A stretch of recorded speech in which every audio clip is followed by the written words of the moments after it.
Une vie d'artiste, confidence d'un prestidigitateur 1858. Préface de l'auteur. Saint-Gervais, près Blois, septembre 1858. 8 heures sonnent à ma pendule.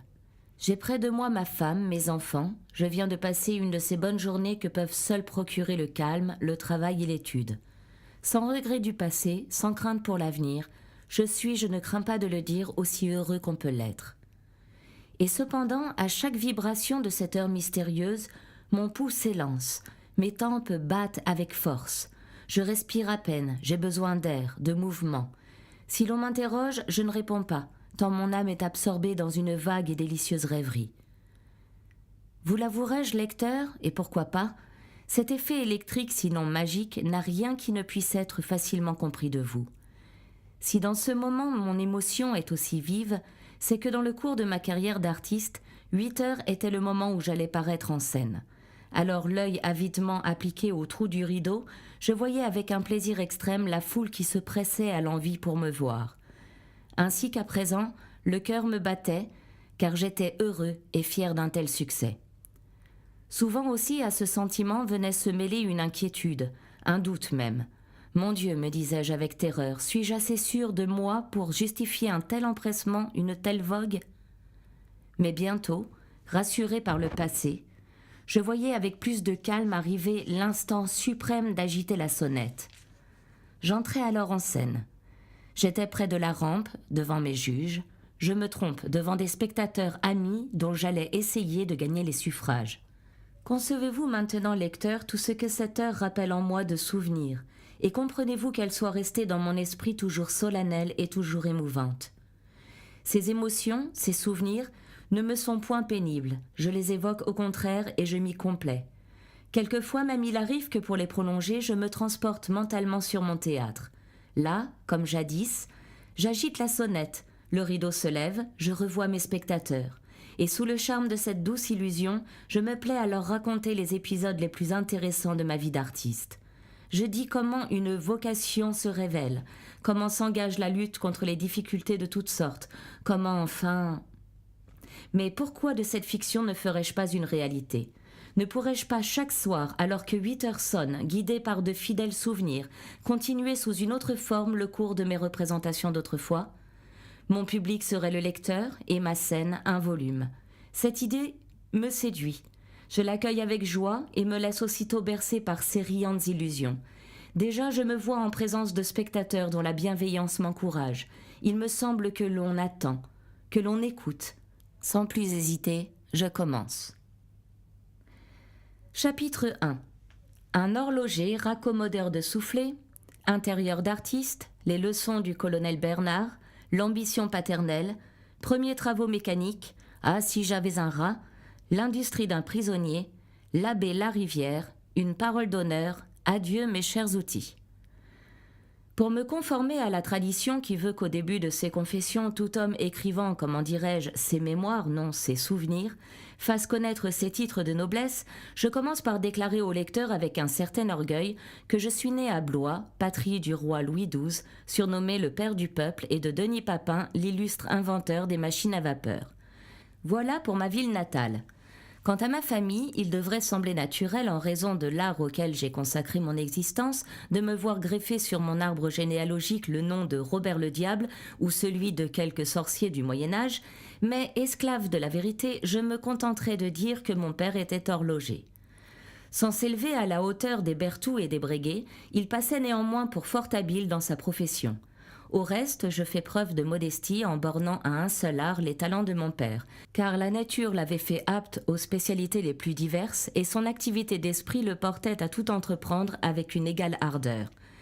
Excellent graveur, bijoutier plein de goût, il savait même au besoin sculpter un bras ou une jambe de statuette estropiée, remettre de l'émail à un vase du Japon endommagé ou bien encore réparer les serinettes fort en vogue à cette époque. L'habileté dont il donnait tant de preuves avait fini par lui valoir une clientèle beaucoup trop nombreuse, car ses travaux, il les faisait pour la plupart gratuitement et mu par le seul plaisir d'obliger. Sa réputation lui attira même une petite mystification dont au reste il se tira en homme d'esprit. Un jour, un domestique en livrée entre la boutique et présentant à mon père un objet soigneusement enveloppé. « Madame de B, dit-il, vous fait ses compliments et vous prie de lui réparer cela. » « C'est bien, répondit mon père absorbé en ce moment par la réparation d'une tabatière à musique, je m'en occuperai. Son travail terminé, il déchire l'enveloppe, mais quelle n'est pas sa surprise? Il trouve un soufflet. Un soufflet à réparer, à moi, à un horloger, à un bijoutier, s'écria mon père indigné, et ne sachant s'il devait voir dans ce fait une mystification ou simplement un manque de tact. « Un soufflet, répétait-il. Me prend-on pour un Auvergnat ?» Sa première pensée fut de rempacter ce nouvel et singulier article de bijouterie pour le renvoyer à son propriétaire. Mais la réflexion lui inspira une vengeance plus digne et plus originale à la fois. Il examine ce soufflet aristocratique qui valait bien 2 francs, le répare consciencieusement, puis le fait porter à Madame de B avec cette facture inusitée dans l'art de l'horlogerie. P. Robert, horloger, bijoutier, raccommodeur de soufflets, étameur de casseroles, fondeur de cuillères d'étain, fait le commerce des pots de lapin et tout ce qui concerne son état. Doit Madame de B pour la réparation d'un soufflet 6 francs.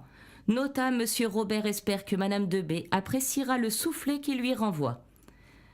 L'aventure fut connue et l'on en rit beaucoup. Du reste, Madame de B n'avait pas tardé à reconnaître son étourderie. Elle vint elle-même payer la facture et fit sa paix avec mon père de la façon la plus aimable. Ce fut dans cet intérieur, pour ainsi dire, d'artiste, au milieu des outils et des instruments auxquels je devais prendre un goût si vif, que je naquis et que je fus élevé. J'ai bonne mémoire, pourtant si loin que remontent mes souvenirs, ils ne vont pas jusqu'au jour de ma naissance. J'ai su depuis que ce jour était le 6 décembre 1805.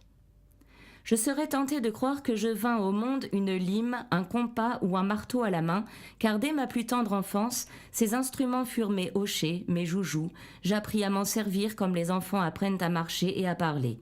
Inutile de dire que bien souvent mon excellente mère eut à essuyer les larmes du jeune mécanicien quand le marteau mal dirigé s'égarait sur ses doigts. Pour mon père, il riait de ces petits accidents et disait en plaisantant que l'état m'entrerait ainsi dans le corps et qu'après avoir été un enfant prodige, je finirais par devenir un mécanicien hors ligne. Je n'ai pas la prétention d'avoir réalisé cet horoscope paternel, mais il est certain que de tout temps je me suis senti un penchant, une vocation prononcée, une passion irrésistible pour la mécanique. Que de fois n'ai-je pas vu, dans mes rêves d'enfant, une fée bienfaisante me conduire par la main et m'ouvrir la porte d'un Eldorado mystérieux où se trouvaient entassés des outils de toutes sortes. Le ravissement dans lequel me plongeaient ces songes était le même que celui qu'éprouve un autre enfant lorsque son imagination lui retrace des pays fantastiques où les maisons sont en chocolat, les pierres en sucre candi et les hommes en pain d'épices. Il faut avoir été possédé de cette fièvre des outils pour la concevoir. Le mécanicien, l'artiste, les adore véritablement. Il se ruinerait même pour en acquérir.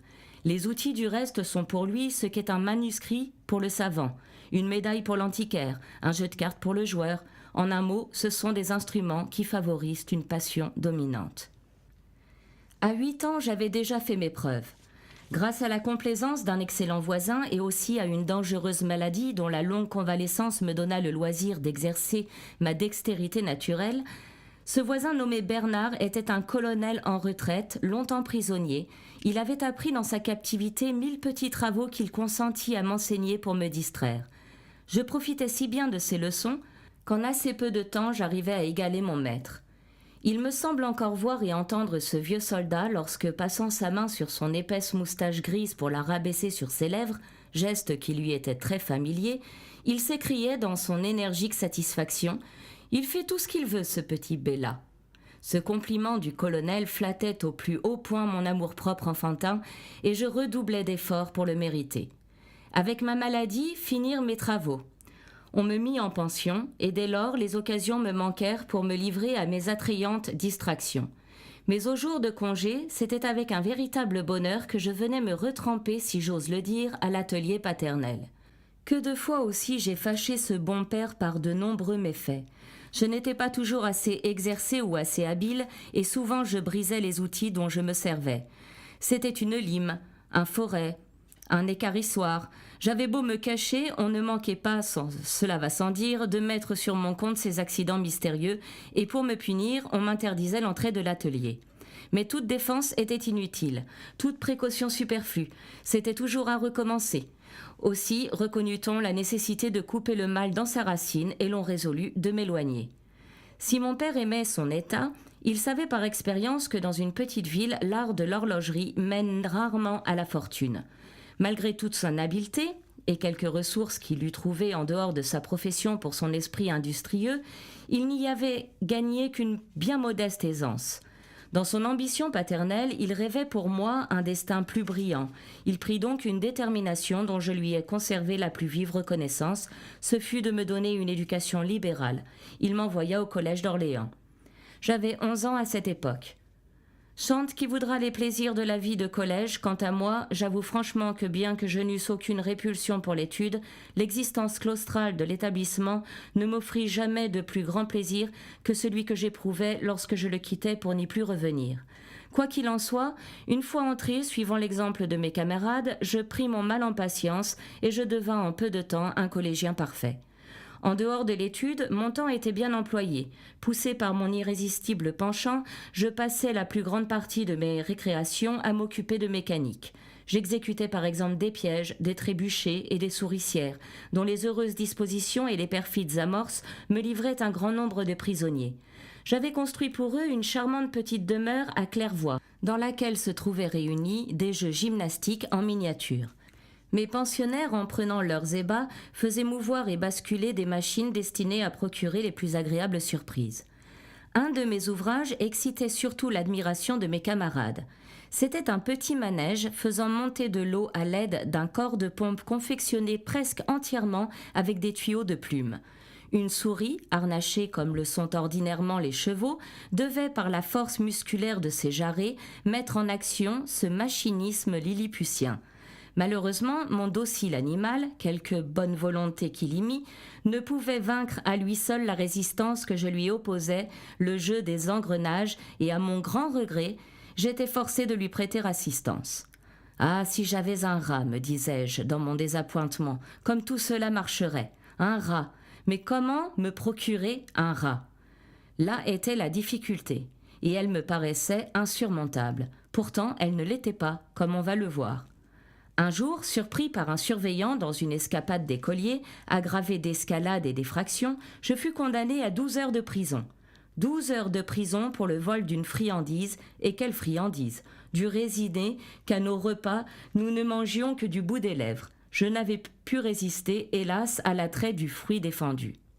Cette punition que je subissais pour la première fois m'affecta vivement. Mais bientôt, au milieu des tristes réflexions que m'inspirait ma solitude, une idée vint dissiper mes pensées mélancoliques en m'apportant un heureux espoir. Je savais que chaque soir, à la tombée de la nuit, des rats descendaient des combles d'une église voisine pour ramasser les miettes de pain laissées par les prisonniers. C'était une excellente occasion de me procurer un de ces animaux que je désirais si vivement pour mon manège.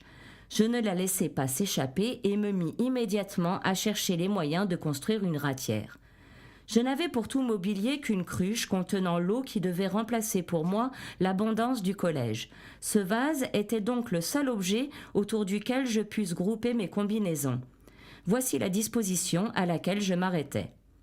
Je commençai par mettre mon cruchon à sec, puis après avoir placé un morceau de pain dans le fond, je le couchai de manière que l'orifice fût au niveau du sol. Mon but, on le comprendra, était d'alléger mon gibier par cet appât et de l'attirer dans le piège. Un carreau, que je descellais, devait en fermer subitement l'ouverture. Mais comme dans l'obscurité où j'allais me trouver, il me serait impossible de connaître le moment de couper retraite aux prisonniers, je mis près du morceau de pain un peu de papier sur lequel le rat, en passant, devait produire un frôlement qu'il me serait possible d'apprécier dans le silence de ma prison. La nuit venue, je me blottis près de mon cruchon, le bras étendu vers lui, et la main placée sous le carreau, j'attendis avec une anxiété fiévreuse l'arrivée de mes convives.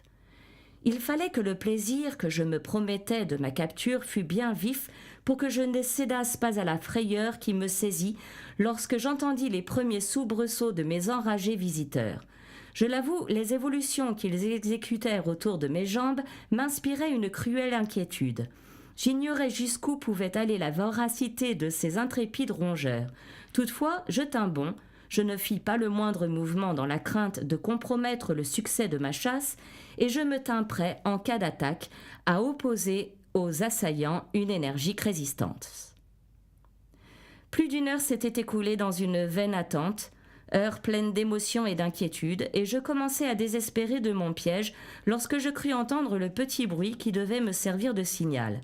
Je pousse alors vivement le carreau sur l'ouverture du cruchon et le redresse aussitôt. Au cri aigu que j'entendis pousser à l'intérieur, j'acquis l'assurance d'un succès complet, et dans ma satisfaction, j'entonne une fanfare, autant pour célébrer ma victoire que pour effrayer les compagnons de mon prisonnier et les congédier au plus vite. Le concierge, en venant me délivrer, m'aida à me rendre maître de mon rat en l'attachant avec une ficelle par l'une des pattes de derrière. Chargé de mon précieux butin, je me rends au dortoir où maître et élève dorment depuis longtemps. Je vais me reposer à mon tour, mais un embarras vient se présenter. Comment loger mon prisonnier ? À force de chercher, une idée surgit tout à coup dans mon esprit. Idée bizarre et bien digne du cerveau d'un écolier. Ce fut de l'enfoncer la tête la première dans un de mes souliers, en ayant soin d'attacher au pied de mon lit la ficelle qui le retenait, puis de fourrer le soulier dans un de mes bas et de placer le tout dans une des jambes de mon pantalon. Cela fait, je crus pouvoir me coucher sans la moindre inquiétude. Le lendemain, à 6 heures précises, le surveillant, selon son habitude, fit sa tournée dans le dortoir en stimulant les dormeurs pour les faire lever. « Habillez-vous tout de suite, me dit-il de ce ton aimable qui caractérise cet emploi. » Je me mis en devoir d'obéir, mais ici, cruelle disgrâce. Mon rat que j'avais si bien empaqueté, que j'avais si soigneusement emprisonné, ne trouvant pas sans doute son logement assez aéré, avait jugé à propos de percer mon soulier, mon bas et mon pantalon, et prenait l'air par cette fenêtre improvisée. Heureusement, il n'avait pu couper la ficelle qui le retenait, peu m'importait le reste. Mais le surveillant ne vit pas la chose du même œil que moi. La capture d'un rat, le dégât fait à ma toilette, furent jugés par lui comme autant de nouveaux griefs qui se joignirent à celui de la veille dans un rapport volumineux qu'il adressa au proviseur. Je dus me rendre chez celui-ci revêtu des pièces qui portaient les traces de mon dernier délit. Par une coïncidence fâcheuse, le soulier, le bas et le pantalon étaient troués sur la même jambe. L'abbé Larivière, ainsi s'appelait notre proviseur, dirigeait le collège avec une sollicitude toute paternelle, toujours juste et porté par sa nature à l'indulgence. Il avait su se faire adopter, et encourir sa disgrâce était pour les élèves le plus sévère des châtiments. « Eh bien, Robert, me dit-il en me regardant doucement par-dessus les lunettes qui lui pinçaient le bout du nez, nous avons donc commis de grandes fautes. Voyons, dites-moi toute la vérité. » Je possédais alors une qualité que je me flatte de n'avoir pas perdue depuis, c'était une extrême franchise. Je fis au proviseur le récit exact et fidèle de mes méfaits, sans en omettre un seul détail. Ma sincérité me porta bonheur. L'abbé Larivière, après s'être contenu quelques instants, finit par rire aux éclats des burlesques péripéties de mes aventures. Toutefois, après m'avoir fait comprendre tout ce qu'il y avait de répréhensible dans l'action que j'avais commise, en m'emparant d'un bien qui ne m'appartenait pas, le bon abbé termina ainsi sa petite allocution. « Je ne vous sermonnerai pas plus longtemps, Robert. Je crois à votre repentir. 12 heures de prison doivent suffire pour votre punition. Je vous rends votre liberté, je ferai plus, quoique vous soyez bien jeune encore. Je veux vous traiter en homme, mais en homme d'honneur, entendez-vous ? Vous allez me donner votre parole que non seulement vous ne retomberez plus dans une faute semblable, mais encore, comme votre passion pour la mécanique vous fait trop souvent négliger vos devoirs, que vous renoncerez à vos outils et vous livrerez exclusivement à l'étude. » « Ah oui, monsieur, je vous la donne, m'écriai-je, ému jusqu'aux larmes d'une indulgence aussi inattendue, et je puis vous assurer que vous ne vous repentirez pas d'avoir eu foi en mon serment. » J'avais à cœur de tenir cet engagement, mais je ne me dissimulais pas les difficultés qui s'opposeraient à ma bonne résolution. Il y avait tant d'occasions de faillir dans cette voie de sagesse où je voulais consciencieusement m'engager. D'ailleurs, comment résister aux railleries, aux colibets, aux sarcasmes des mauvais élèves qui, pour cacher leur folie, entraînent les caractères faibles à devenir leurs complices. Aussi mes serments eussent-ils couru de grands dangers si je n'avais eu le courage de mes opinions. Je rompis brusquement avec quelques étourdis dont les études classiques se ressentaient du travers de leur esprit. Cependant, quelque chose de plus difficile encore restait à accomplir pour compléter ma conversion. Et si douloureux que fut le sacrifice, j'eus la force de me l'imposer. Refoulant au fond de mon cœur ma passion pour la mécanique, je brûlais mes vaisseaux, c'est-à-dire que je mis de côté mon manège, mes cages et leur contenu.